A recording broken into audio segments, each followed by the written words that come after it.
Good morning! Ngayon, kakain po tayo ng mangga galing Bulacan. Shoutout kay Ate Grace na nagbigay ng mangga.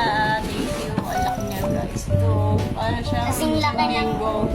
Pero, kalabaw ata siya. Yun lang. 2 peraso to. Eh. Ganito siya kalaki.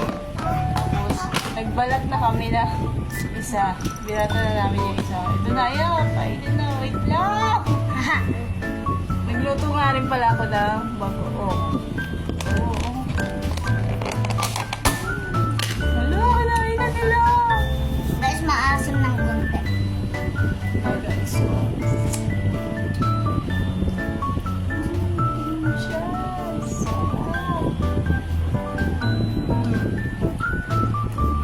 sarap. Sarap talaga. Bakit sabay tayo, May?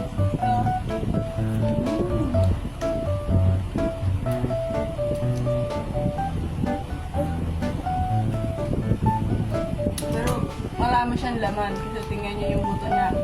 At siya, tinanggalin niya na yung laman. Ganito na lang kalaki yung buto. Lumiit na lang. Pero ang dami. Ang kapal ng laman niya. Sarap guys. Tapos paano kaya ito yung ganun? Mahihida ka pang na mag-o kay Tita Nen. Kasi masarap din ang luto ng mag-o. Kaso wala siyang mabiling alamang.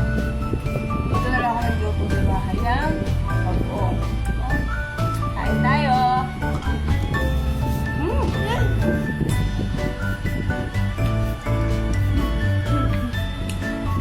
Sarap?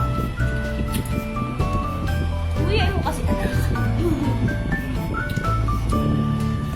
Natuwa kay mga anak ko. Lalaki kasi ng magpa.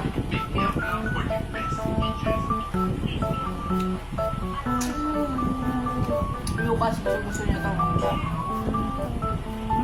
Tsaka mukbang tayo.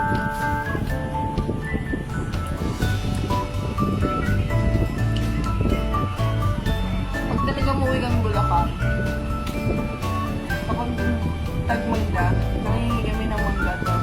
Guys, pag may pagkain kayo sa bahay, mangga, mukbang. Pag mangga sila.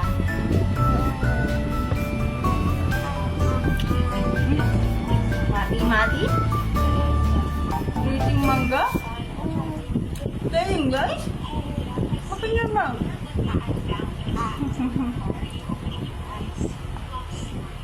Masarap. So, yun lang guys. Ingit ko lang kayo. Ingit lang namin kayo. Tingnan nyo oh. Gano'n siya kadilaw. Sarap niya. Ang laki niya. Yun oh. Oh, yun lang guys. Bye-bye. Kakain mo na kami ng mangga. Bye-bye na. Bye-bye. Bye.